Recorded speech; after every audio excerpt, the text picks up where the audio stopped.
कि अब अगर कुल हिंद मजलिस इत्तेहादुल मुस्लिमीन को वोट नहीं देंगे तो यकीनन बीजेपी जीतेगी और कांग्रेस को अगला मरतबा 25,000 ले आए थे उसको इस बार 15,000 में ला करके पहुंचाएंगे। जनता इस बार ठान लिया है।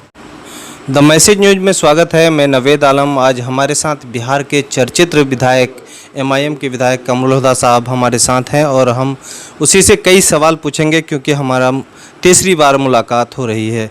सर, द मैसेज न्यूज में आपका स्वागत है। शुक्रिया।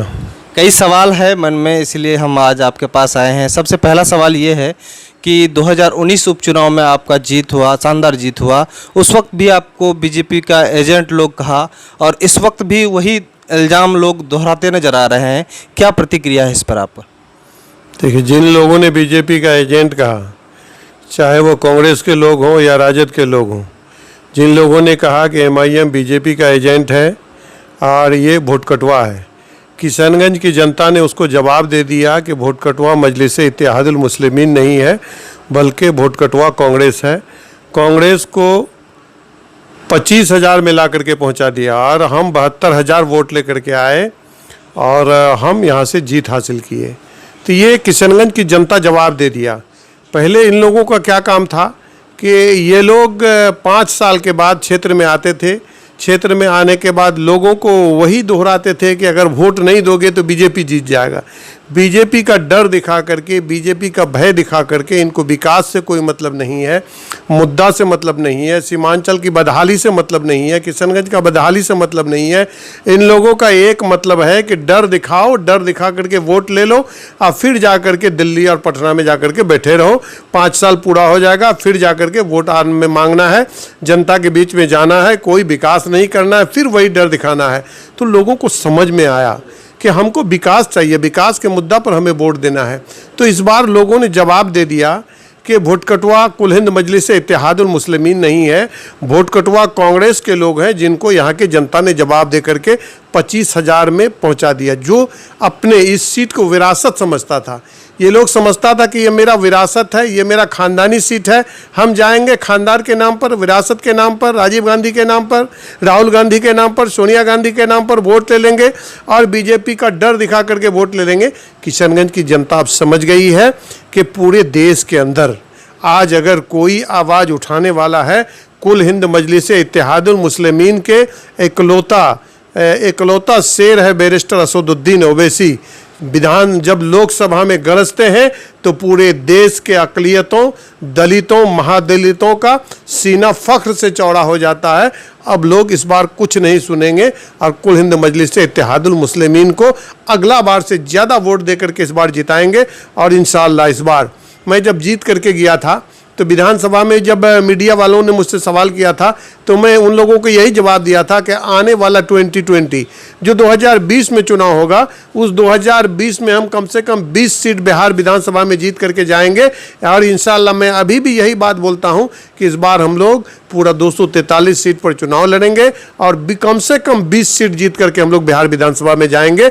इस बार लोगों का एतमाद जगा है, कुल हिंद मजलिस इत्तेहादुल मुस्लिमीन के प्रति लोगों का एतमाद जगा है और इस बार एतमाद के साथ लोग वोट देंगे और जिताने का काम करेंगे। चित्र में हम कुछ लोग जो गांव में रहते हैं अक्सर बोलते हैं कि इनका सरकार नहीं बनेगा तो क्या कहते हैं, ये कैसे विकास कर पाएगा? क्या आपका कह रहा हूँ कि मैं कोई सरकार बनाने के लिए नहीं आया हूँ, ना मुझे मुख्यमंत्री बनना है, ना मुझे मंत्री बनना है।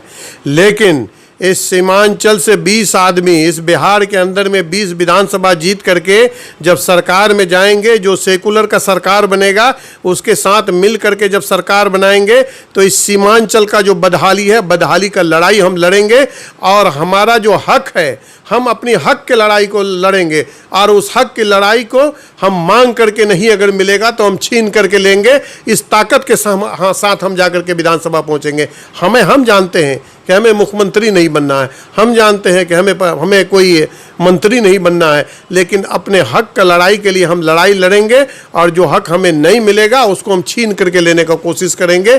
इस सीमांचल का जो बदहाली है उस बदहाली को दूर करेंगे। इस सीमांचल का बदहाली को लेकर के हम लोग आगे बढ़े हैं। कुल हिंद मजलिस इत्तेहादुल मुस्लिमीन, हमारे बैरिस्टर असदुद्दीन ओवैसी साहब जो राष्ट्र अध्यक्ष हैं, सीमांचल की हालत को उन्होंने आकर के देखा कि यहाँ पर जिस जगह में जिस किशनगंज जिला में बात करते हैं कि 70% आबादी है, 70% अकलियतों की आबादी है, वहाँ पर शिक्षा का ये हाल है, वहाँ पर स्वास्थ्य का ये हाल है, बिजली का ये हाल है, पानी का ये हाल है।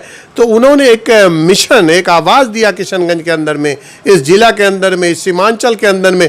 उस आवाज़ को लेकर के हमारे प्रदेश अध्यक्ष अख्तर उल ईमान और हम लोग आगे बढ़े हैं और हमारे बैरिस्टर असदुद्दीन ओवैसी साहब हमारे साथ हैं।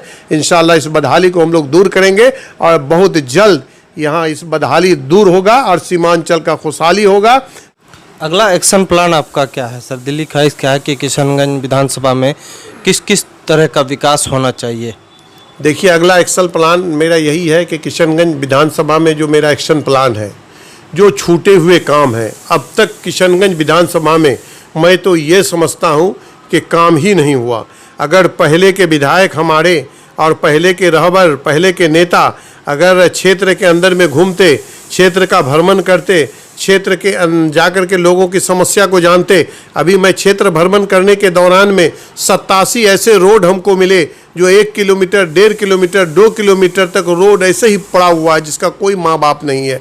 जब क्षेत्र भ्रमण के दौरान में मुझे वो रोड मिला, उसका सूची बना करके मैं उसको पटना में प्रधान सचिव से मिले, प्रधान सचिव को वहाँ पर दिए और वहाँ से प्रधान सचिव के यहाँ से स्वीकृति होकर के किशनगंज आया।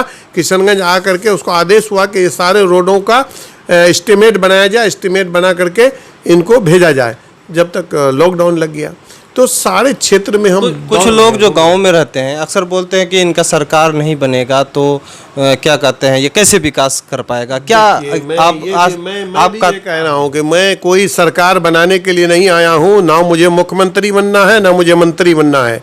लेकिन इस सीमांचल से 20 आदमी इस बिहार के अंदर में 20 विधानसभा जीत करके जब सरकार में जाएंगे, जो सेकुलर का सरकार बनेगा उसके साथ मिल करके जब सरकार बनाएंगे तो इस सीमांचल का जो बदहाली है, बदहाली का लड़ाई हम लड़ेंगे और हमारा जो हक है, हम अपनी हक के लड़ाई को लड़ेंगे और उस हक की लड़ाई को हम मांग करके नहीं अगर मिलेगा तो हम छीन करके लेंगे। इस ताकत के साथ हम जाकर के विधानसभा पहुंचेंगे। हम जानते हैं कि हमें मुख्यमंत्री नहीं बनना है, हम जानते हैं कि हमें कोई मंत्री नहीं बनना है, लेकिन अपने हक का लड़ाई के लिए हम लड़ाई लड़ेंगे और जो हक हमें नहीं मिलेगा उसको हम छीन करके लेने का कोशिश करेंगे।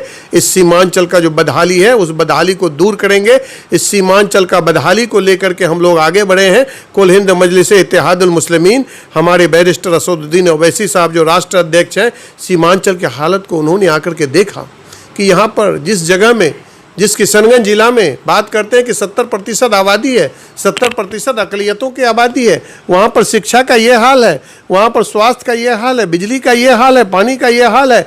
तो उन्होंने एक मिशन, एक आवाज़ दिया किशनगंज के अंदर में, इस जिला के अंदर में, इस सीमांचल के अंदर में। उस आवाज़ को लेकर के हमारे प्रदेश अध्यक्ष अख्तर उल ईमान और हम लोग आगे बढ़े हैं और हमारे बैरिस्टर असदुद्दीन ओवैसी साहब हमारे साथ हैं। इंशाल्लाह इस बदहाली को हम लोग दूर करेंगे और बहुत जल्द यहाँ इस बदहाली दूर होगा और सीमांचल का खुशहाली होगा। जो सीमांचल का आज किसान की हालत देख लीजिए। हमारे पूर्वज के, मैंने तो पहले ही कहा कि जितने भी सरकारें यहाँ पर आई हैं, चाहे वो केंद्र के सरकार हो या राज्य के सरकार हो, इस इलाके को वोट बैंक बना करके इस्तेमाल करने का काम किया, यूज करने का काम किया। पहले हमें दिखाया कि ये जूट का इलाका है, इस जूट के इलाके में यहाँ पर जूट मिल बनेगा, लेकिन आज तक वो जूट मिल झूठ मिल बन करके रह गया। और हमारा किसान मजदूर जो अपना खून पसीना एक करके, माथे का पसीना पाँव पे चला जाता था, जूट पैदा करते थे और उसका रेट कौन तय करता था? यहाँ के सेठ साहूकार उसका रेट तय करते थे।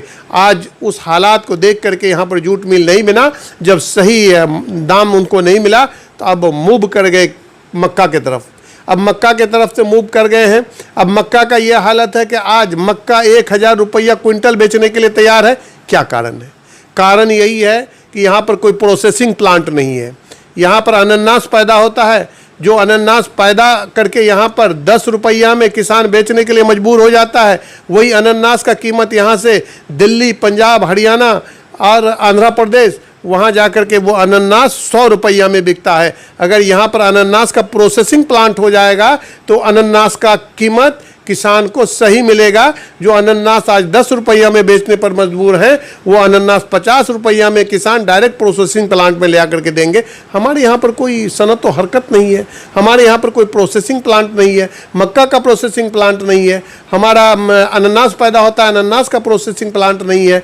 इस लड़ाई को हम लोग लड़ेंगे कि हमारे यहाँ पर प्रोसेसिंग प्लांट हो, यहाँ पर किसानों को सही मुआवजा मिले, सही दाम मिले, सही कीमत मिले। इस लड़ाई को भी हम लोग लड़ेंगे। यहाँ की बदहाली का लड़ाई हम लोग लड़ेंगे और इंशाल्लाह इस बदहाली का लड़ाई जब हम लोग लड़ेंगे तो ये इलाका खुशहाल होगा।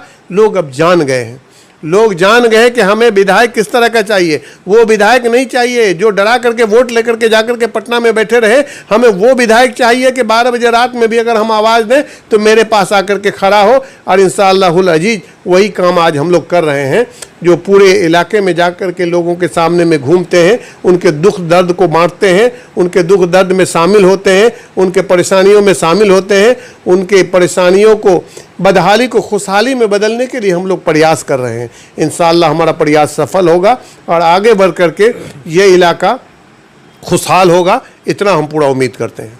सर, पटना में आप पहली बार गए और मजलिस का विधायक पहली बार वहाँ पर गए, आपको कैसा महसूस हुआ वहाँ पर पहली बार जब पटना असेंबली पहुँचे थे? महसूस तो ऐसा हुआ कि जब लोकसभा में बैरिस्टर असदुद्दीन अवैसी साहब बैठते हैं, जब वहाँ पर आवाज़ देते हैं पूरा देश के लिए, पूरे देश के अक़लियतों के लिए, पूरे देश के दलितों के लिए, तो पता चलता है कि देश के जो अक़लियत हैं, जो दलित हैं, महादलित हैं, पिछड़ी जाती हैं, अत्यंत पिछड़ी जाती हैं, सबका सीना फख्र से चौड़ा हो जाता है। उसी तरह से किशनगंज से एक सीट जब जीत करके विधानसभा पहुँचे और विधानसभा में पूरे बिहार के लोगों का, पूरे बिहार के अक़लियतों का, पूरे बिहार के दलितों का, पूरे बिहार के महादलितों का, पूरे बिहार के पिछड़ी जातियों का, सारे लोगों का सीना फख्र से चौड़ा हो गया कि अब किशनगंज से जो हवा चली है, किशनगंज से जो मिशन चला है, अब पूरे बिहार में वो मिशन चलेगा और पूरे बिहार में 2020 में हम लोग अधिक से अधिक सीट जीत करके बिहार विधानसभा में जाएंगे। ये मुझे पूरी